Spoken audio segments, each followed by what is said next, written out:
Welcome to SN news. ముందుగా headlines చూద్దాం.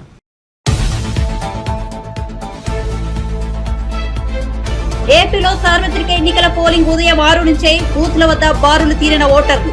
కొన్ని చోట్ల రాత్రి 2 గంటల వరకు కూడా పోలింగ్ జరిగిందన్న వీణా. గత ఎన్నికల్లో 79.8% పోలింగ్ నమోదైందని వెల్లడి.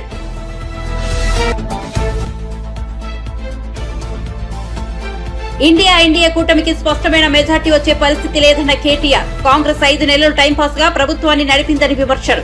ఎప్పుడైనా తెలంగాణ ప్రయోజనాలకు బీఆర్ఎస్ శ్రీరామరక్ష అన్న కేటీఆర్.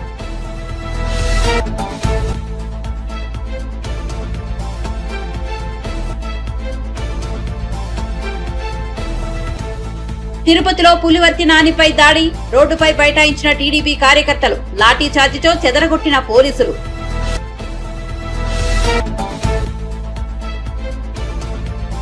వారణాసిలో నేడు నామినేషన్ దాఖలు చేసిన ప్రధాని మోదీ. నామినేషన్ కార్యక్రమానికి చంద్రబాబు పవన్లకు ఆహ్వానం. నిన్ననే వారణాసి వెళ్లిన పవన్ ఈ ఉదయం వారణాసి చేరుకున్న చంద్రబాబు మోదీకి శుభాకాంక్షలు తెలిపిన ఏపీ అగ్రనేతలు. ఇక వివరాల్లోకి వెళ్తే ఏపీలో మునుపెన్నడూ చూడని రీతిలో పోలింగ్ కేంద్రాలకు ఓటర్లు భారీగా తరలి వచ్చారు.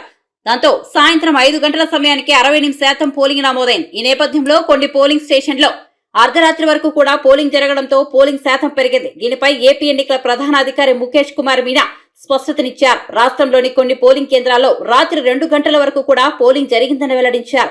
పూర్తి పోలింగ్ శాతం వివరాలు అందుతాయని తెలిపారు. 2019 ఎన్నికల్లో పోలింగ్ బూత్ల ద్వారా 79.2% పోలింగ్ నమోదైందని తెలిపారు.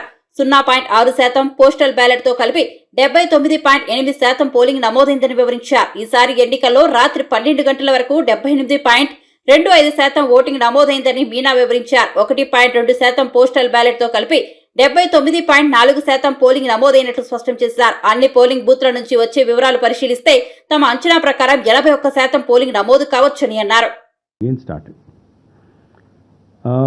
మషీన్ సంబంధించి మళ్ళీ there were in Kodur also 2 EVMs were damage. కోడూరులో కూడా అన్నమయ్య డిస్ట్రిక్ట్ కోడూరులో కూడా these damaged machines data was retrieved and polling started. Darsi 2 incidents again. So total 8 plus 2 plus 1. So 11 incidents లో machine damage చేయడం జరిగింది. 11 incidents లోనే మనం రిట్రీవ్ చేసేసి అక్కడ లా అండ్ ఆర్డర్ ఇష్యూని మళ్ళీ కరెక్ట్ చేసేసి అక్కడ పోలింగ్ స్టార్ట్ చేయడం జరిగింది. So one thing I would like to bring to your notice is that although there were violence incidents, although there were machines damaged, but everything was controlled in time, and all the places the polling was continued, and some places it is also going on. Because of violence there was no incident, and I would say there is no incident wherein we would be needing any repolling in any place. Now, we had said that we had given that mantra of no violence and no repoll. Violence did happen, and we were expecting in few places. Beyond that places, it never, nowhere it happened. Small incidents were there. But in this violence, there was no death. Injuries were there, simple injuries were there. And then it were controlled in a time which is required to be done so that the polling can be continued. This is one thing which with a lot of exercise last 2-3 months chesin tarvata we were able to achieve. Now apart from Palnadu district, there were some incidents in Anantapur also, and one incident in Tenali also which was highlighted today. Anantapur also, it happened outside the polling station. It didn't happen inside the polling station between 2 groups. Those 2 groups, both the leaders and their supporters were house arrested, and they were after that the peaceful situation was restored. Tenali also, there was an unfortunate incident in which there was scuffle between a leader and a voter. In that situation also, police has taken immediate steps.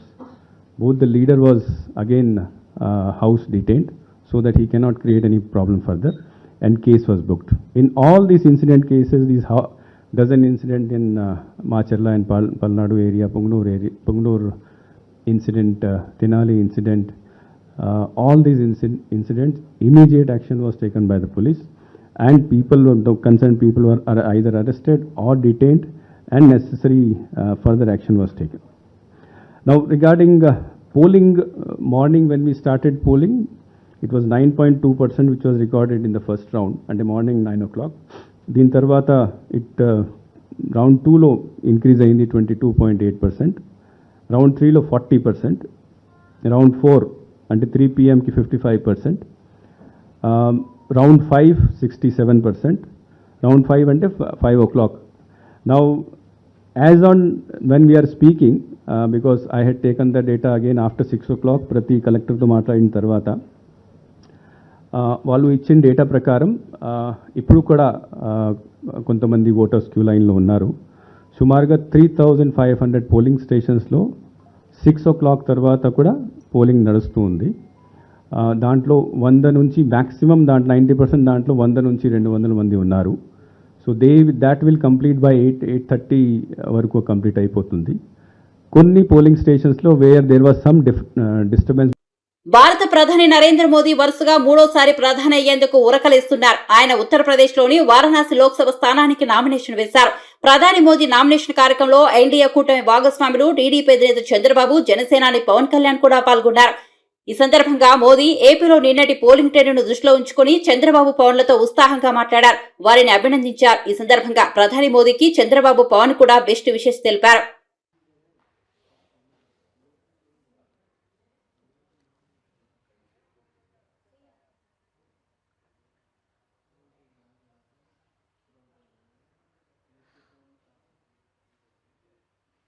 और छत्रपति शिवाजी का एक तरह से एक प्रतीक है ये, जिसे अभी हमने देखा कि प्रफुल्ल पटेल ने प्रधानमंत्री नरेंद्र मोदी को पहनाया है।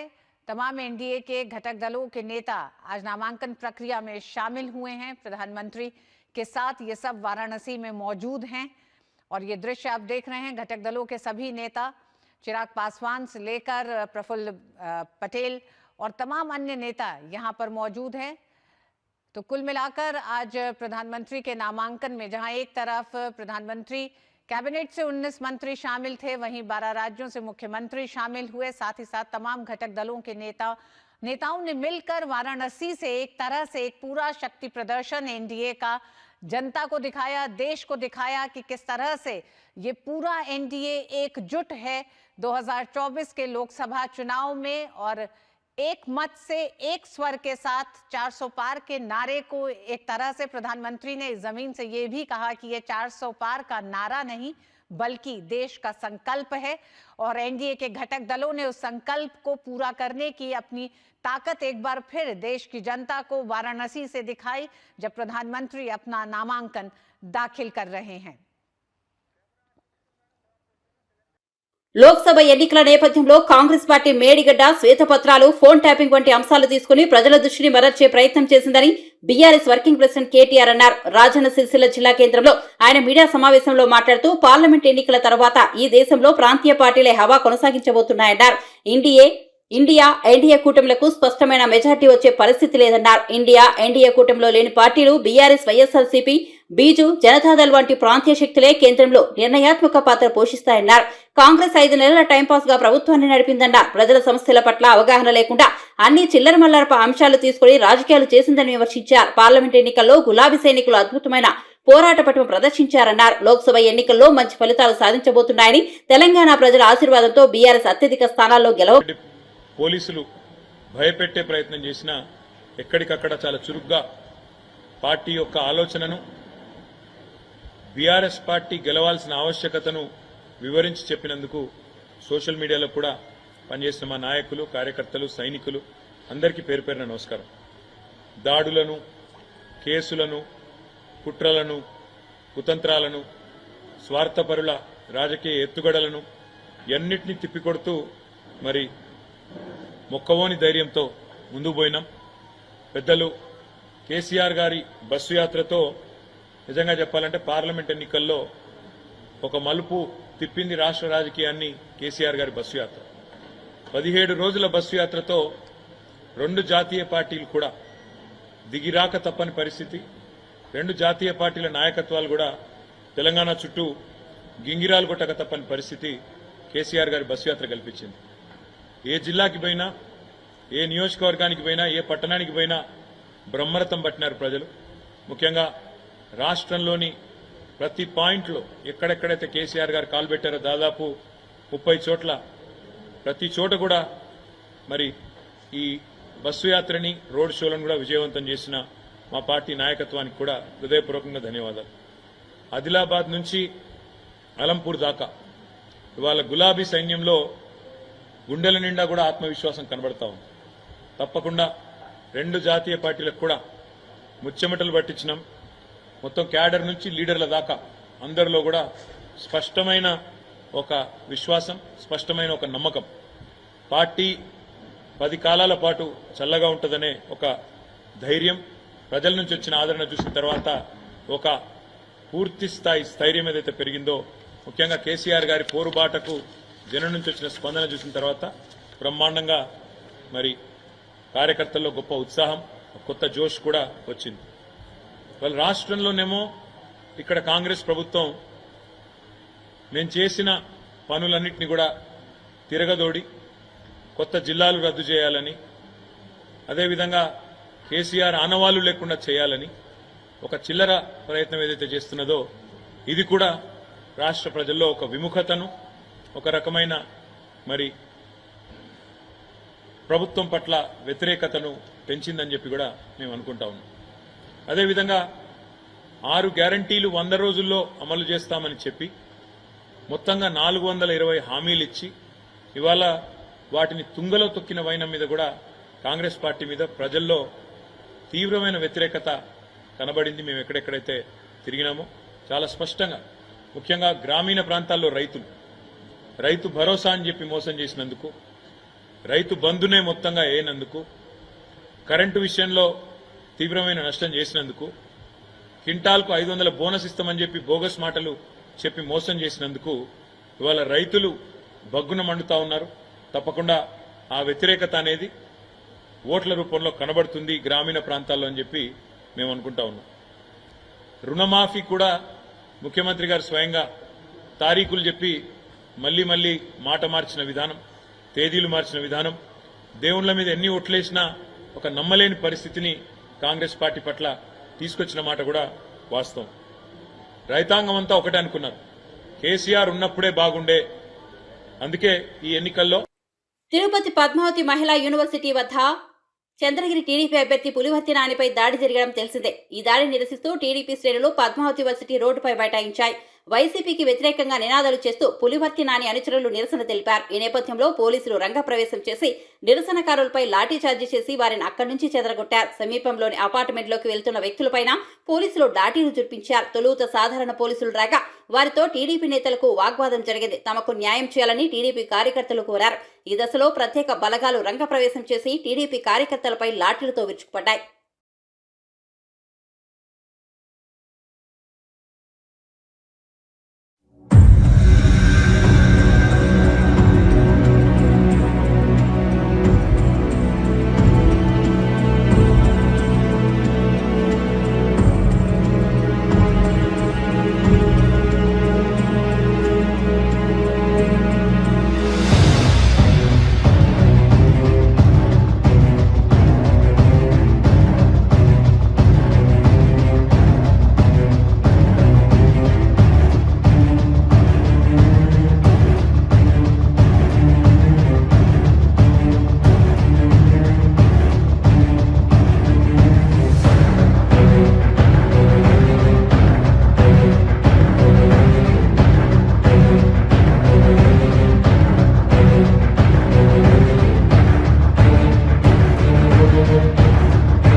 ఏపీలో పోలింగ్ పై సీఎం జగన్ సోషల్ మీడియా ద్వారా స్పందించారు.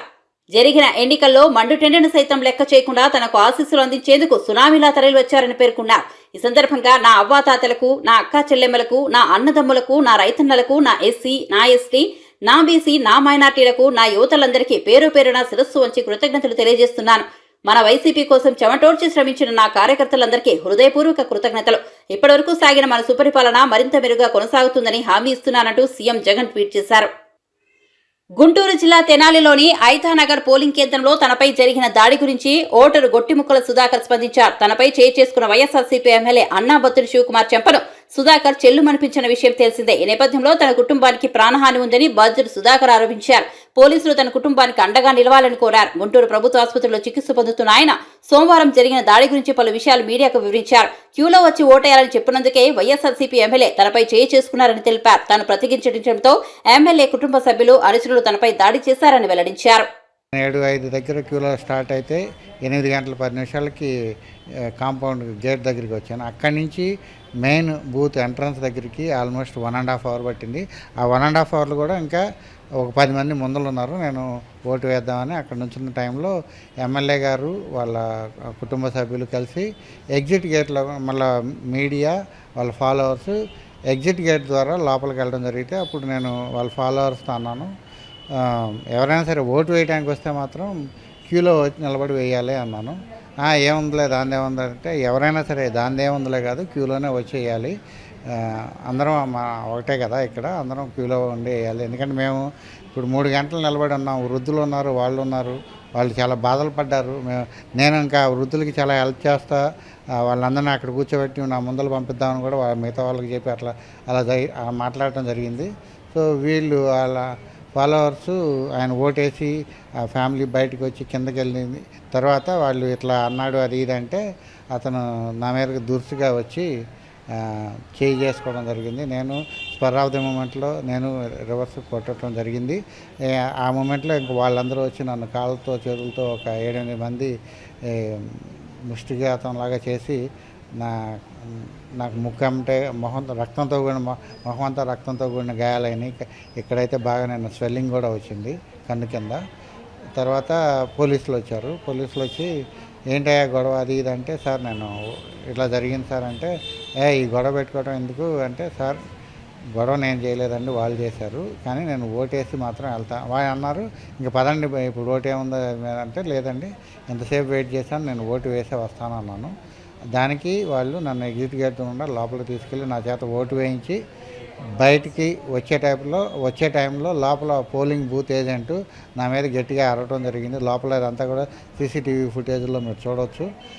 నేను గేట్ ద్వారా బయటకు వచ్చి ఎగ్జిట్ గేట్ డోర్ నుంచి బయటకు వచ్చేటప్పుడు వాళ్ళ అనుయాయులు మళ్ళీ నన్ను కొట్టడానికి లోపలికి రాబోయారు. నేను తలుపు గట్టిగా వేసేసి అప్పుడు లోపల ఉన్న ఎస్ఐ గారితో చెప్పాను, ఏమండి బయట మాబ్ ఎక్కువ ఉంది కాబట్టి నాకు పోలీస్ ప్రొటెక్షన్తో మనం బయటకు వెళ్ళామని, ఎందుకంటే 2 ఉన్నారు మీరు హ్యాండిల్ చేయలేదని చెప్పాను. ఆయన పోలీసులను అరేంజ్ చేసి ఒక 5 నిమిషాల్లో నన్ను బయటికి తీసుకురావడం జరిగింది.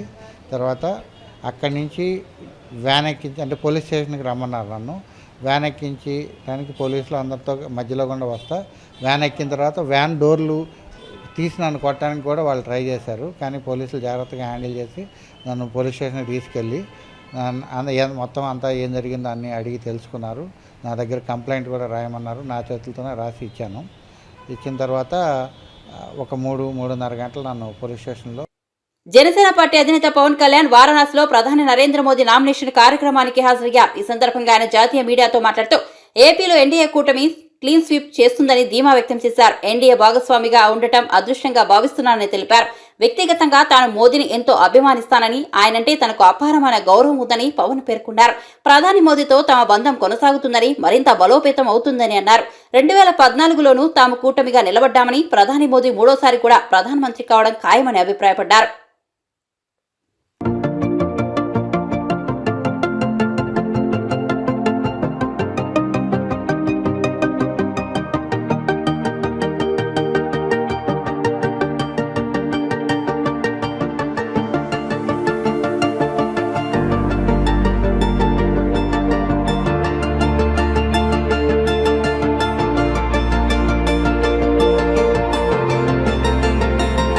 ఏపీలో గత ఎన్నికలతో పోల్చితే ఈసారి పోలింగ్ శాతం పెరిగిందని ఎన్నికల సంఘం చెబుతున్న నేపథ్యంలో ఏపీ మంత్రి అంబటి రాంబాబు ఆసక్తికర వ్యాఖ్యలు చేశారు. ఏపీలో పోలింగ్ జరగా ఓటర్లు వెల్లువల పోలింగ్ కేంద్రాలకు తరలి రావడాన్ని ఆయన పాజిటివ్ ఓటుగా అభివర్ణించారు. వారంతా సీఎం జగన్ కోసం తాపత్రయపడి ఓటు వేశారని వెల్లడించారు. గతంలో ఓట్ల శాతం పెరిగితే అది ప్రభుత్వ వ్యతిరేక ఓటు అని భావించేవాళ్ళమని, కానీ ఈసారి సీఎం జగన్ ను మళ్లీ గెలిపించేందుకు మహిళలే భారీగా ముందుకొచ్చారని, 70% మంది మహిళలు ఫ్యాన్ గుర్తుకే ఓటేశారని వివరించారు. మహిళలు ఎక్కువగా ఉన్నారు. నేను భావిస్తున్నా 5 సంవత్సరాలు జగన్మోహన్ రెడ్డి గారి పరిపాలన చూసిన తర్వాత, సంక్షేమ కార్యక్రమాలు అందుకున్న తర్వాత, నా బిడ్డ జగన్మోహన్ రెడ్డిని మరొక్కసారి ముఖ్యమంత్రిగా చేయాలనే తాపత్రయంతో తమ ఓటు హక్కుని వినియోగించడం కోసం గంటల తరబడి వృద్ధులు, గంటల తరబడి మహిళలు, గంటల తరబడి వికలాంగులు క్యూలో నుంచున్నారనేటువంటి భావన కలిగింది నాకు పెద్ద ఎత్తున. లాస్ట్ ఎన్నికల్లో జరిగినటువంటి పర్సంటేజ్ సుమారుగా 79-80% ఉంది. ఈసారి కూడా ఆ మాత్రానికి తగ్గకోకుండా కాస్తో కోస్తో ఎక్కువయ్యే పరిస్థితులే కనిపిస్తున్నాయి. అంతే, వివరాలు ఇంకా రాలేదు కాబట్టి, ఎందుకంటే రాత్రి 10-11 కూడా కొన్ని చోట్ల పోలింగ్ జరిగింది కాబట్టి ఇంకా కరెక్ట్ ఫిగర్స్ ఇంకా రాలేదు కాబట్టి నేను ఊహాతీతంగా చెప్తున్నా. పోయినసారి కన్నా ఏదన్నా 1% పెరగొచ్చు, 1% తగ్గొచ్చు తప్ప పోయినసారి లాగానే అంత పెద్ద ఎత్తున ఓటర్లు తమ హక్కుని వినియోగించుకున్నారు. ఇది చాలామంది అనుకోవచ్చు. పూర్వం మాకు కూడా, నేను కాంగ్రెస్ పార్టీలో ఉన్నప్పుడు చాలాసార్లు పోటీ చేసినప్పుడు ప్రభుత్వ వ్యతిరేకత ఉంటే ఎక్కువ పర్సంటేజ్ ఓటు అవుతుంది అనేటువంటి భావన ఉన్నది. ఇవాళ నేను మనవి చేస్తున్నా, పోయినసారి కన్నా ఎక్కువ అయితే అది పాజిటివ్ ఓటు. పాజిటివ్గా జగన్మోహన్ రెడ్డి గారిని తిరిగి మళ్ళీ అధికారంలోకి తీసుకురావాలి, మా సంక్షేమ కార్యక్రమాలను అమలు చేసుకోవాలి, సుఖవంతంగా బతకాలి అనేటువంటి భావనతో బడుగు బలహీన వర్గాలు, మైనారిటీసు, ఎస్సీలు, బీసీలు, సంక్షేమాన్ని అందుకున్నటువంటి అనేక మంది ఓటర్లు వచ్చి తమ బాధ్యతను నిర్వహించుకొని మళ్ళా తిరిగి జగన్మోహన్ రెడ్డి గారిని ముఖ్యమంత్రిగా చూడాలనేటువంటి తాపత్రయం వారి ముఖాల్లో నిన్నే కాదు కనిపించింది. నేను క్యూలో నుంచినప్పుడు కనిపించడమే కాదు, ప్రచారానికి వెళ్ళినప్పుడు కూడా కనిపించింది. నేను చూసా, 89లో మొదటిసారి పోటీ చేశా, ఆ తర్వాత 2 సార్లు మినహా ఇది 6వసారి పోటీ చేస్తున్నా. అన్ని ఎన్నికలు చాలా సన్నిహితంగా చూసా, పోటీ చేయని ఎన్నికలు కూడా. మొదటిసారి ఈసారి మాత్రమే ప్రతి గ్రామంలోనూ మహిళలు జెండాలు పట్టుకొని, కొన్ని గ్రామాల్లో అయితే ఆశ్చర్యం, పురుషుల కన్నా మహిళలే నా ప్రచారంలో పాల్గొన్నారు. వ్యాన్ వెళ్తుంటే నా వ్యాన్ ముందు మహిళలు వైఎస్ఆర్ కాంగ్రెస్ పార్టీ జెండాలు పట్టుకొని జై జగన్ అంటూ నినదిస్తూ ఉరుకులు వేశారు, పరుగులు తీశారు. అందరూ మహిళలు. ఇదంతా మహిళల్లో ఉన్న సంకేతం. నేను ఒకటే మనవి చేస్తున్నా, మహిళలు పెద్ద ఎత్తున 70% ఆఫ్ మహిళలు ఏ కులమైనా ఏ మతమైనా జగన్మోహన్ రెడ్డి గారికి ఓటు వేశారని నేను విశ్వసిస్తున్నా. ఎందుకో తెలుసా, జగన్మోహన్ రెడ్డి గారు మహిళలకు సాధికారత కల్పించాడు. అమ్మఒడి మహిళలకు ఇచ్చాడు, డోక్రా మహిళ రుణమాఫీ మహిళలకు ఇచ్చాడు, ఇళ్ల పట్ట మహిళలకు ఇచ్చాడు. ఇట్లా ఏది చేసినా మహిళల ఖాతాల్లోకి చేసినటువంటి వ్యక్తి జగన్మోహన్ రెడ్డి గారు. అంటే మహిళలు ఒక ఆర్థిక స్వావలంబన కోసం, ఒక సాధికారత సాధించడం కోసం జగన్మోహన్ రెడ్డి గారు కృషి చేశారు. వారికి ఆ విధంగా సహాయం చేశాడు. కాబట్టి మా జగన్మోహన్ రెడ్డి గారికి మేము సహాయం చేయాలి, మళ్ళీ అధికారంలోకి తీసుకురావాలి అనేటువంటి ఉద్దేశంతో మహిళలు పెద్ద ఎత్తున చరిత్రలో ఎప్పుడూ లేని విధంగా మహిళలు జెండాలు పట్టుకొని వచ్చారు, వేలు మీద ముద్ర వేయించుకున్నారు, ఓటు ఫ్యాను గుర్తుకు వేసి వెళ్ళారు అని నేను పూర్తిగా విశ్వసిస్తున్నా. అది నా మనసుకు తట్టింది ప్రతి చోటకి వెళ్ళినప్పుడే మనం చేస్తున్నాం. అంత పెద్ద ఎత్తున కనీ విని ఎరుగని రీతిలో ఒక ప్రభుత్వ పాజిటివ్ ఓటు ఇంత పెద్ద ఎత్తున ఉండటం అనేది చరిత్రలో చాలా. ప్రజాస్వామిక విలువలకు మచ్చ కలిగించే హింసాత్మక చర్యలు ఆంధ్రప్రదేశ్లో జరగడం దురదృష్టకరమని సిటిజన్ ఫర్ డెమోక్రసీ ఫోరం కార్యదర్శి నిమ్మగడ్డ రమేష్ కుమార్ అన్నారు. ఓటు హక్కు వినియోగించుకునేందుకు బెంగళూరు నుంచి వచ్చిన తెనాలికి చెందిన గొట్టిముక్కల సుధాకర్ పై వైఎస్ఆర్సీపీ అభ్యర్థి చేసుకోవడం బాధాకరమని వ్యాఖ్యానించారు. గుంటూరు జీజీహెచ్లో చికిత్స పొందుతున్న బాధితుడిని ఆయన పరామర్శించారు. భయపడకుండా సుధాకర్ ప్రతిఘటించిన తీరు ప్రశంసనీయమన్నారు. నిన్న తెనాలిలో ఎన్నికల సందర్భంగా జరిగిన సంఘటన ఏదైతే ఉంటుందో రాష్ట్ర వ్యాప్తంగా తీవ్రమైన అలజడిని దిగ్భ్రాంతిని గురి చేసింది. గొట్టిముక్కల సుధాకర్ వారు కూడా ఎన్నికల్లో ఓటు వేయాలి అనే ఒక నిబద్ధతతో దృఢ సంకల్పంతో ఎక్కడో ఉన్నవారు స్వగ్రామమైన వేలాదికి మంది వచ్చారు ఆంధ్రప్రదేశ్. తెనాల్లో తన ఓటు హక్కు వినియోగించుకుంటున్న సందర్భంగా ఆదర్శవంతంగా వ్యవహరించారు. ఆయన క్యూ లైన్లో ఉండే వృద్ధులకి వాళ్ళకి అందుబాటులో ఉన్నారు, వాళ్ళకి సహాయం చేశారు, వాళ్ళకు తోడ్పాటుగా ఉన్నాడు.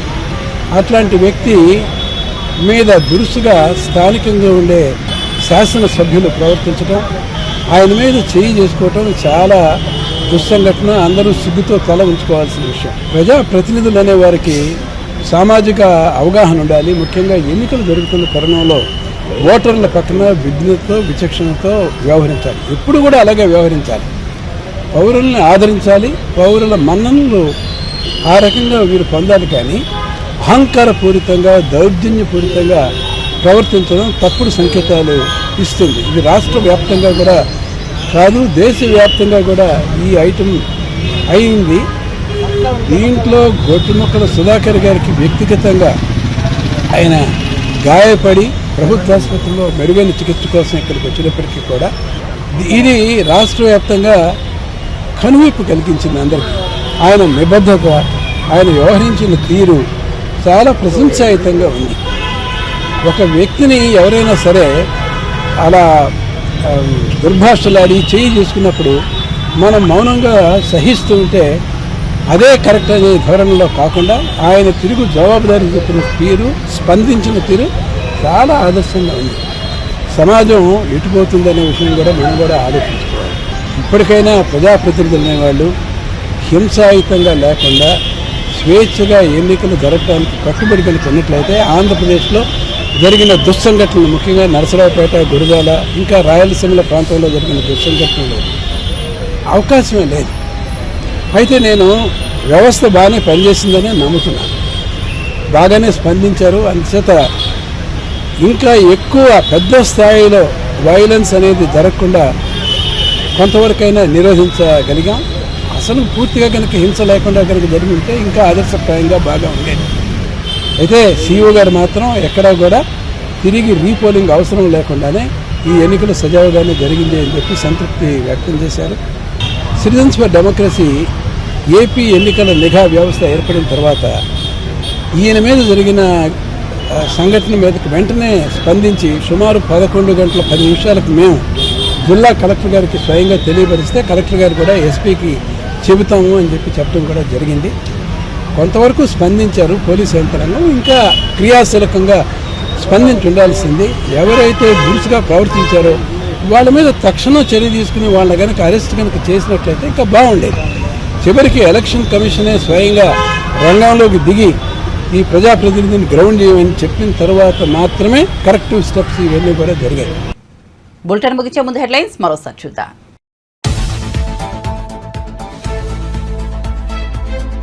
ఏపీలో సార్వత్రిక ఎన్నికల పోలింగ్ ఉదయం 6 నుంచే బూత్ల వద్ద బారులు తీరిన ఓటర్లు. కొన్ని చోట్ల రాత్రి 2 గంటల వరకు కూడా పోలింగ్ జరిగిందన్న వీణా. గత ఎన్నికల్లో 79.8% పోలింగ్ నమోదైందని వెల్లడి.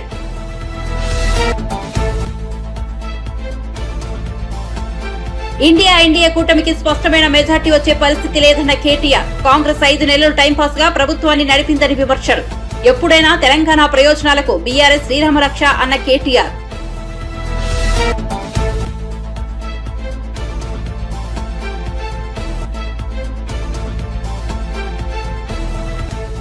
తిరుపతిలో పులివర్తి నానిపై దాడి. రోడ్డుపై బైఠాయించిన టీడీపీ కార్యకర్తలు. లాఠీ చార్జితో చెదరగొట్టిన పోలీసులు.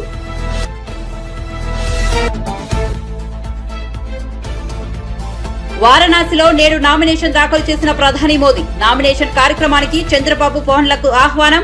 నిన్ననే వారణాసి వెళ్లిన పవన్ ఈ ఉదయం వారణాసి చేరుకున్న చంద్రబాబు మోదీకి శుభాకాంక్షలు తెలిపిన ఏపీ అగ్రనేతలు. మరిన్ని అప్డేట్స్ కోసం చూస్తూనే ఉండండి SN న్యూస్.